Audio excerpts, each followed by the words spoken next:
Aya, ndereye, nhaya, ndereye, nhaya. Vou chamar Zé Tambozeiro. Histórias de quilombolas e mucambeiros. A história dos quilombolas teve vários e diferentes capítulos, considerando regiões, paisagens, períodos, duração, cenários, personagem, reprodução e ações. Muitos, não só palmares, existiram durante décadas ou mesmo séculos. Fazendeiros, autoridades e os próprios escravos sabiam que em algumas regiões havia comunidades de fugitivos e suas várias gerações ali nascidas, longevas. No Rio de Janeiro, temos registros dos mucambos que se localizavam no recôncavo da Guanabara, nas margens dos rios Iguaçu e Sarapuí, região atualmente denominada de Baixada Fluminense. As primeiras notícias datam do final do século XVIII e durante todo o século seguinte, as autoridades andaram às voltas com planos para combatê-los. Já em 1808, o famoso intendente da polícia da corte, Paulo Fernandes Viana, expediu ordens ao capitão-mor da vila de Magé, área vizinha.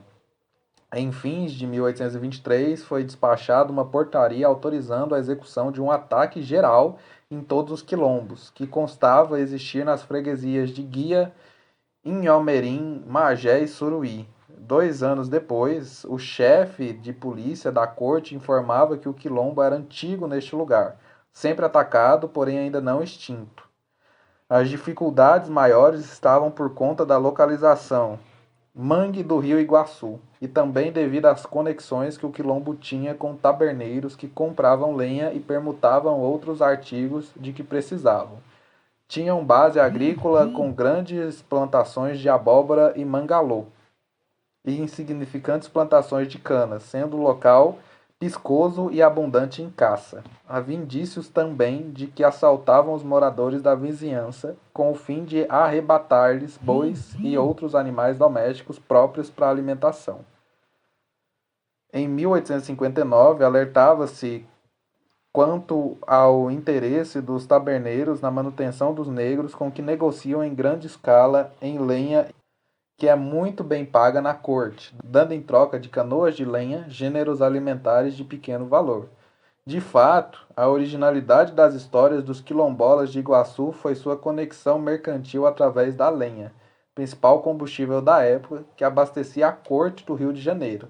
Parte da lenha era escoada pelos quilombolas e vendida para escravos de ganho, chegando às casas, mansões e palácios. Havia em torno do recôncavo da Guanabara um verdadeiro campo negro que definimos como uma complexa rede social, palco de lutas e solidariedades entre as comunidades de fugitivos, cativos, nas plantações e até nas áreas urbanas vizinhas, libertos, lavradores e fazendeiros.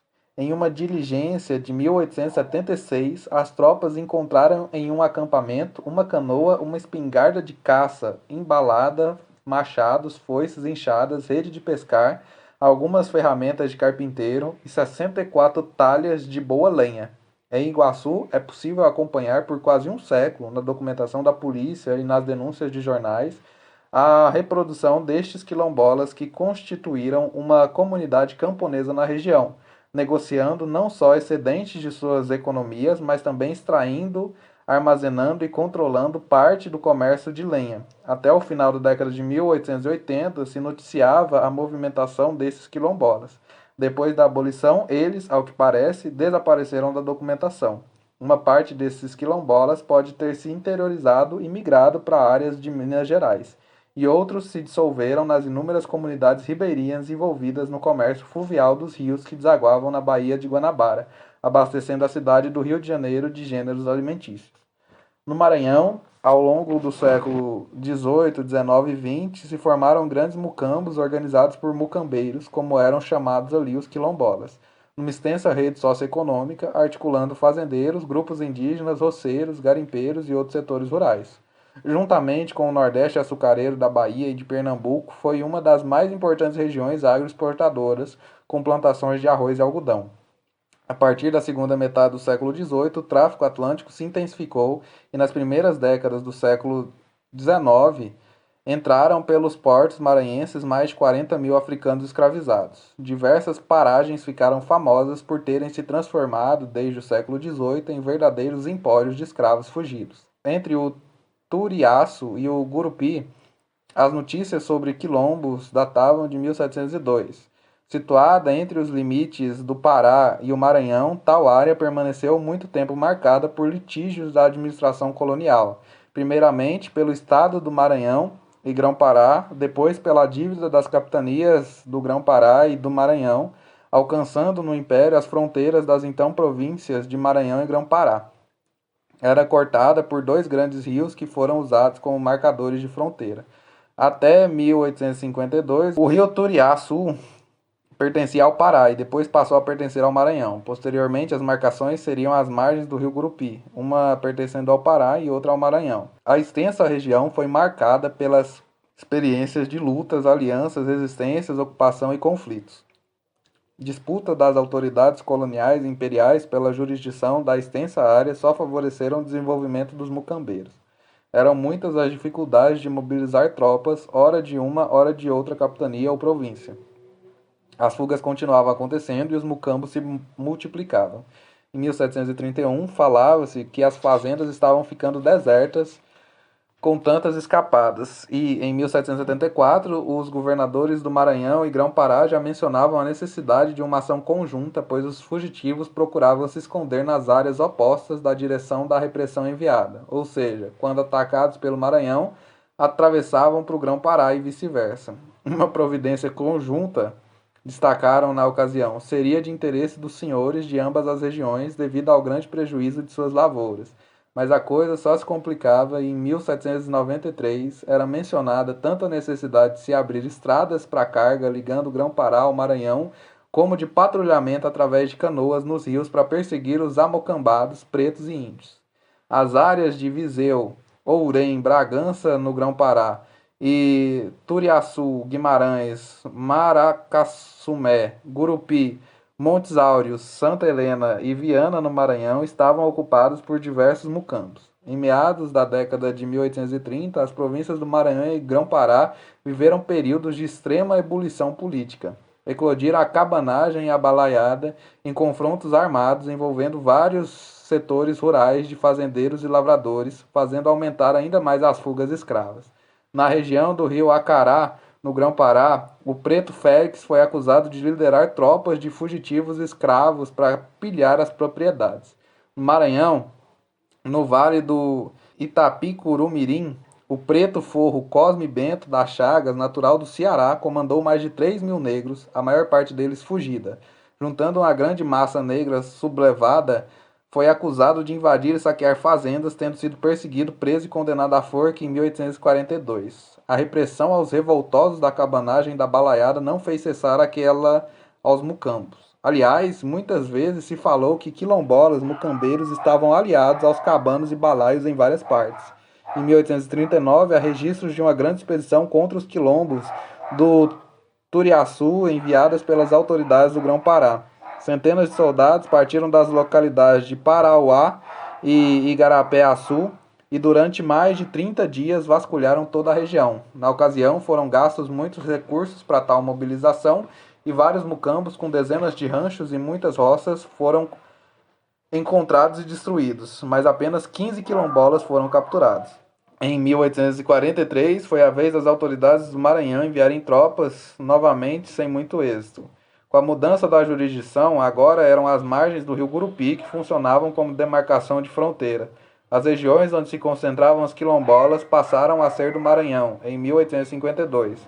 No ano seguinte, autoridades provinciais prepararam uma extensa campanha militar e falavam em cortar pela raiz um mal que tanto flagela a lavoura do Turiaçu. A perseguição foi implacável, tendo sido capturados 43 quilombolas. A repressão continuou nos anos seguintes, com a invasão do quilombo de São Benedito em 1858 e a prisão de mais de 17 mucambeiros.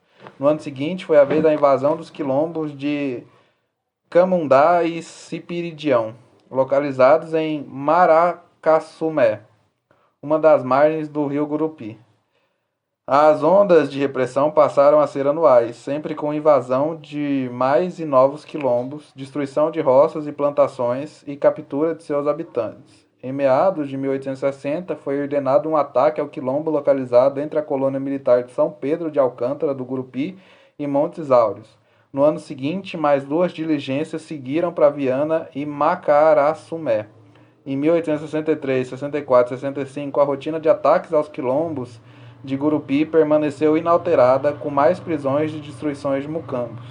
Tal onda de repressão, mais que resultados, revelou a profundidade do problema na região, posto não haver um, mas dezenas de quilombos, muitos dos quais com centenas de habitantes incrustados nas florestas. E o pior aconteceu com os quilombos partindo para o contra-ataque. Em 1867, incluiu uma insurreição envolvendo os quilombolas do Gurupi. Com um contingente de mais de 500 negros, eles saíram de seus quilombos e realizaram um grande ataque a algumas fazendas e a sede no município de Viana. Como resposta a esse ataque inesperado, mais expedições punitivas foram preparadas, sendo o principal alvo o quilombo de São Benedito do Céu, que já tinha sido atacado e considerado destruído, mas que havia sido reerguido. Uma nova onda de repressão, com melhor êxito, alcançou a região em meados da década de 1870. Primeiro com a expedição ao Quilombo São Sebastião em 1876 e a captura de 133 mucambeiros, e depois com dois ataques em 1877 e 1878 contra o Quilombo do Limoeiro, quando foram presos, respectivamente, 16 e 78 fugitivos, entre crianças, homens e mulheres. O destaque nas histórias dos mucambeiros do Maranhão são os extensos relatórios produzidos pelos comandantes das expedições militares enviadas para destruí-los. Quase como narrativas etnográficas, revelam uma face da cultura material e da organização social deles. Na expedição enviada em 1853, as autoridades descreveram que os mucambeiros eram garimpeiros, pois descobriram perto do quilombo minas excelentes de ouro. Além disso, aventureiros, traficantes e mesmo lavradores tinham comércio ativo com os calhambolas, permutando por ouro armas de fogo e outras cortantes e perfurantes, pólvora e chumbo de munição. Há também roupa. No extenso relatório da expedição, o alferes Antônio Tomás Freitas dos Reis produziu um verdadeiro mapa topográfico, geográfico e socioeconômico dos vários mucambos espalhados em diversas partes da região. Alcançaram vestígios de mucambos abandonados, entre outros o antigo mucambo Pau de Ferro, o antigo e grande mucambo de Santo Antônio, o mucambo Bacanga, o mucambo Pau Quebrado, o mucambo Pacoval, o mucambo Perdido. O mucambo Jacaré-Guará descreveu que havia 63 casas espalhadas em uma área de 200 braços quadrados e muita mandioca e batata, cará, macaxeira, enfim, muita abundância de mantimentos em diferentes roças. Já no mucambo Queimado, encontrou 40 casas abandonadas há coisa de 2 anos, porém ainda cobertas. No mucambo Cachoeira, localizou 4 ranchadas contendo 40 e tantas casas cada uma, espalhadas pelo mato impossível de cerco. E escondida na mata toda a bagagem, 14 armas de fogo, muitas lanças, terçados, facas, caldeirões, ferramentas de lavoura, 64 redes, entre elas muitas em bom uso e novas de labirinto, e muitas outras coisas que se inutilizou. Nas expedições enviadas em 1862 contra os mucambos São Vicente do Céu, o tenente Máximo Fernandes Monteiro escreveu que existiam para mais de 90 casas, das quais só 2 se achavam cobertas e conservadas, visto que as demais tinham sido queimadas, além de grandes roças de mandioca, arroz, cana e muitas outras qualidades de plantações alimentícias, e 70 alqueires de farinha, 6 de arroz e fumo, além de carrapato e algodão, e criações de galinha. Também havia ali 69 batéis de tirar ouro, 30 caldeirões e alguns ferros de tráfico de ouro, utilizados pelos mucambeiros garimpeiros. Ficou impressionado com a fartura espantosa no mucambo, posto a existir 6 casas de forno, uma de tecelão, uma de engenho de moer cana e mais estoques com muito arroz, cana-de-açúcar, algodão, caça e maconha. As conexões mercantis ali eram complexas, já que comerciam com os pretos fugidos todos os mascates e negociantes colocados nos centros.